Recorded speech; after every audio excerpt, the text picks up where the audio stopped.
विद्यार्थियों को मेरा नमस्कार। आप हैं कृष्णा स्टडी पोर्टल पर और मैं हूं कृष्णा।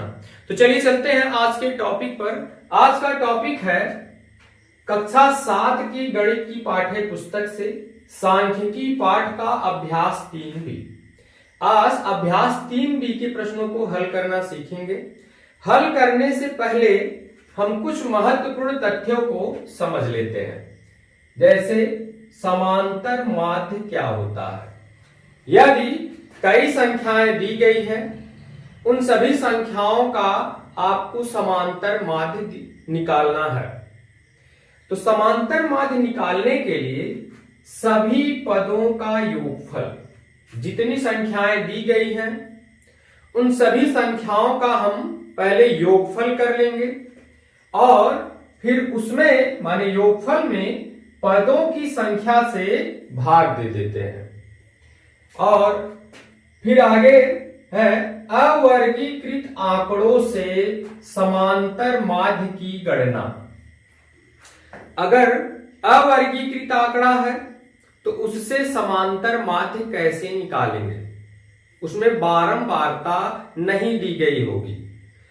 तब ऐसे आंकड़ों का समांतर माध्य निकालने के लिए आपको उन सभी पदों को जोड़ लेना है। जैसे यदि पदों का समूह x1, x2, x3 up to xn हो, जिसमें कुल n पद है, तो क्या करना है, समांतर माध्य निकालने के लिए सभी पदों को जोड़ लेना है और पदों की संख्या से भाग दे देना है। तो x1 plus x2 plus x3 up to xn को सिग्मा ऑफ x लिखा जा सकता है, जो कि इन सभी पदों के योगफल को व्यक्त करता है, और n पदों की संख्या है जो कि यहां दिखाया गया। अब फिर दूसरा देखिए, अवर्गीकृत आंकड़ों का समांतर माध्य निकालना। यह भी अवर्गीकृत आंकड़ों का समांतर माध्य है, लेकिन इसमें बारंबारता नहीं दी गई होगी।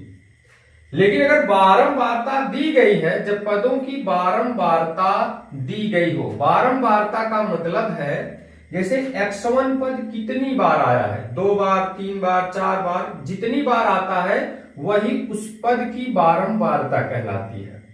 तो यदि समूह के पद x1, x2 up to xn हो और इनकी बारंबारता f1, f2, fn है, तब समांतर माध्य क्या हो जाएगा। तो इसके लिए यहां देखिए सारणी को, ये पद है x1, x2, xn, फिर ये बारंबारता है, इसका मतलब है कि x1 f1 बार आया है, x2 f2 बार आया है और इसी तरीके से xn fn बार आया है। तब x1 का f1 में गुणा कर लेंगे, x1 f1 ऐसे संगत पद का उसके फ्रीक्वेंसी के साथ गुणा कर लिया जाएगा, बारंबारता के साथ गुणा कर लिया जाएगा, x2 f2 ये हो जाएगा। फिर ऐसे xn fn, तो xn इंटू fn हो जाएगा। फिर समस्त पदों को जोड़ लेना है, ये गुणा वाला जो आप जोड़ेंगे वही है सिग्मा fx, और ये बारंबारता जोड़ेंगे वही है आपका सिग्मा f। तो समांतर माध्य का सूत्र है f1 x1 f2 x2 up to fn xn, माने इन सभी पदों का योगफल बटे फ्रीक्वेंसी का योगफल, summation of fx divide by summation of f। तो इसे समझने के पश्चात हम इसके अभ्यास प्रश्नों को देखते हैं। इसके प्रश्न संख्या 1 को देखते हैं। प्रश्न है, किसी कक्षा के 5 शिक्षार्थियों ने गणित की परीक्षा में क्रमशः 40, 50, 68, 70 और 72 अंक प्राप्त किए, तो इनके प्राप्तांकों का समांतर माध्य ज्ञात कीजिए। माने 5 शिक्षार्थियों के प्राप्तांक यही है, उनका समांतर माध्य निकालना है। तो जैसा कि मैंने अभी बताया, समांतर माध्य जब निकालना हो तो दिए गए पदों को जोड़ करके पदों की संख्या से भाग दे देते हैं। तो इसका समांतर माध्य हो जाएगा, समांतर माध्य हो जाएगा पहले दिए गए पदों का योगफल, माने पदों का योगफल, पदों का योगफल, पदों का योगफल बटे पदों की संख्या, बटे पदों की संख्या।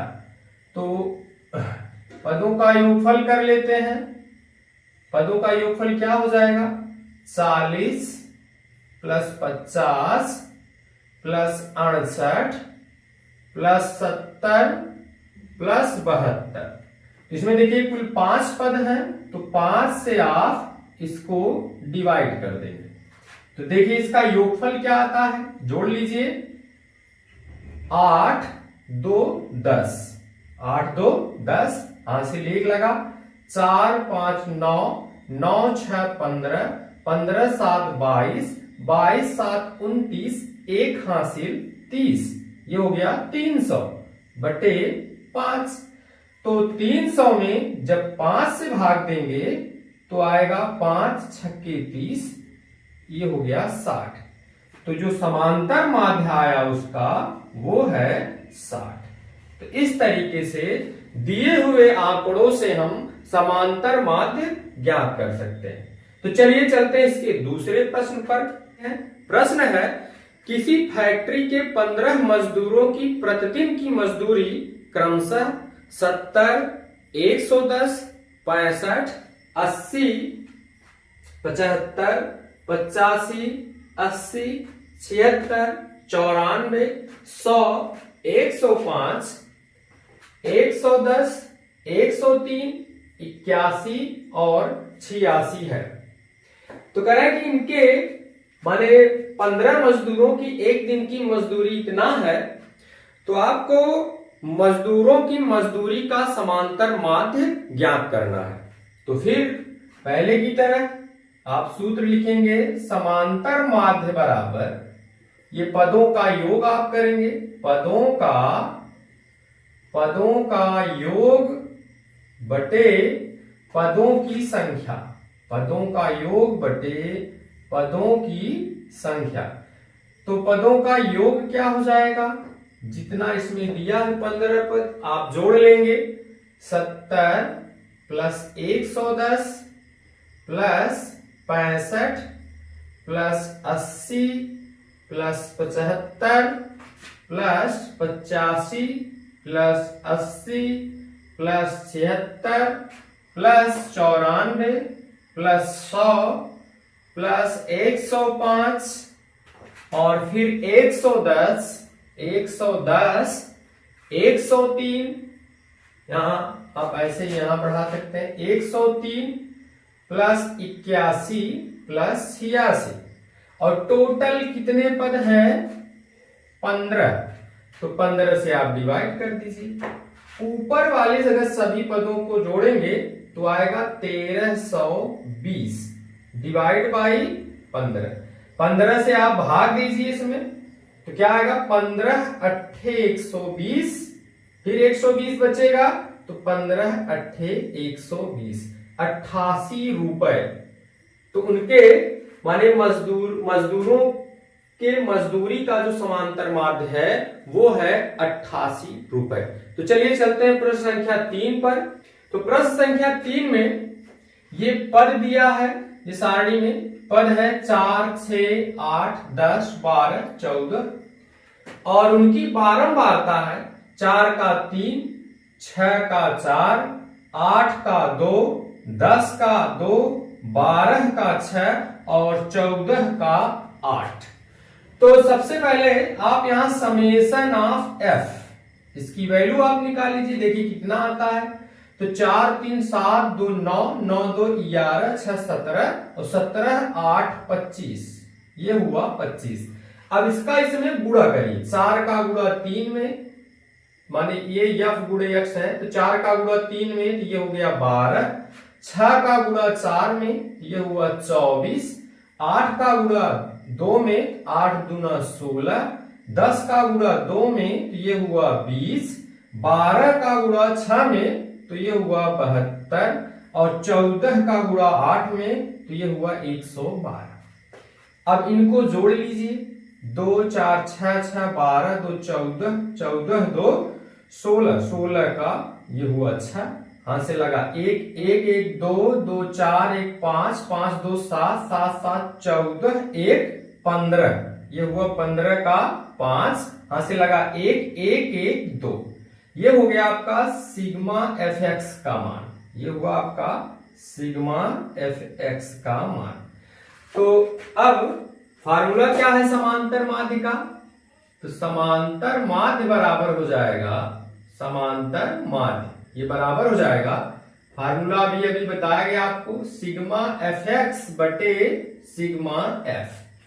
तो यहां सिग्मा एफ एक्स का मान है 256 डिवाइड बाय सिग्मा एफ का मान है 25, यहां रख दीजिए आप 25, भाग देंगे जब 256 में 25 का भाग आप दे सकते हैं ऐसे, 256 25 दहिया 250, ये हुआ 6।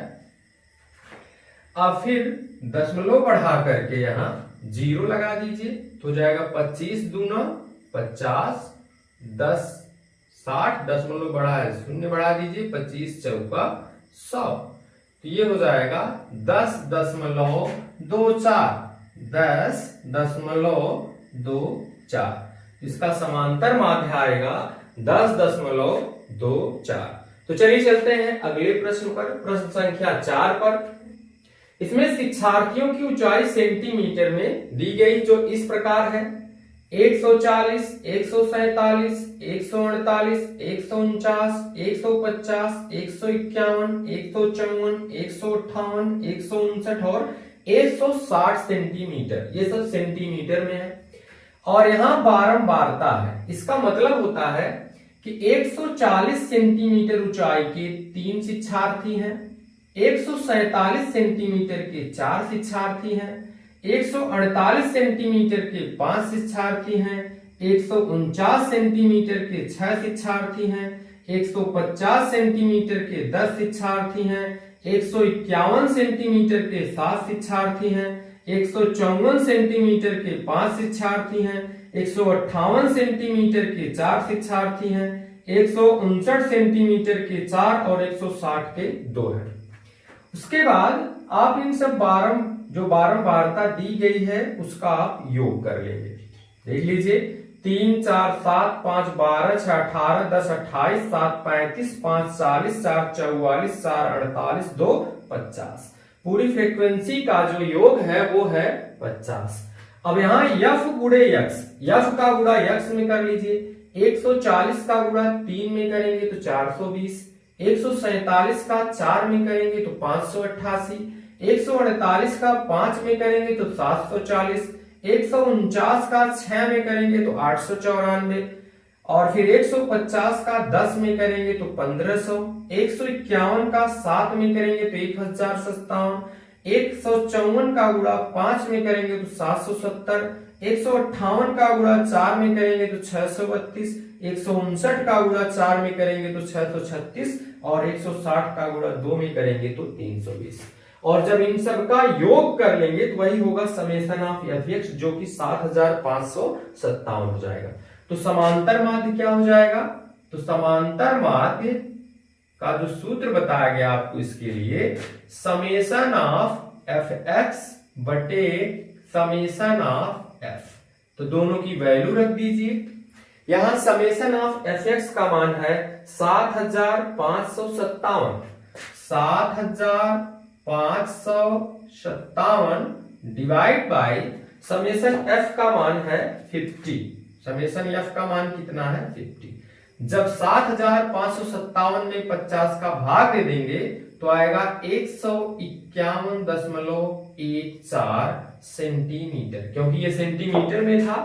तो उसका जो सबकी शिक्षार्थियों की ऊंचाई का जो समांतर माध्य आता है वो है 151.14। तो इस तरीके से आप लोगों ने अभ्यास 3B के प्रश्नों के हल को देखा। उम्मीद है आप लोगों की समझ में आया होगा। तो चलिए मिलते हैं किसी नए टॉपिक के साथ। Thank you.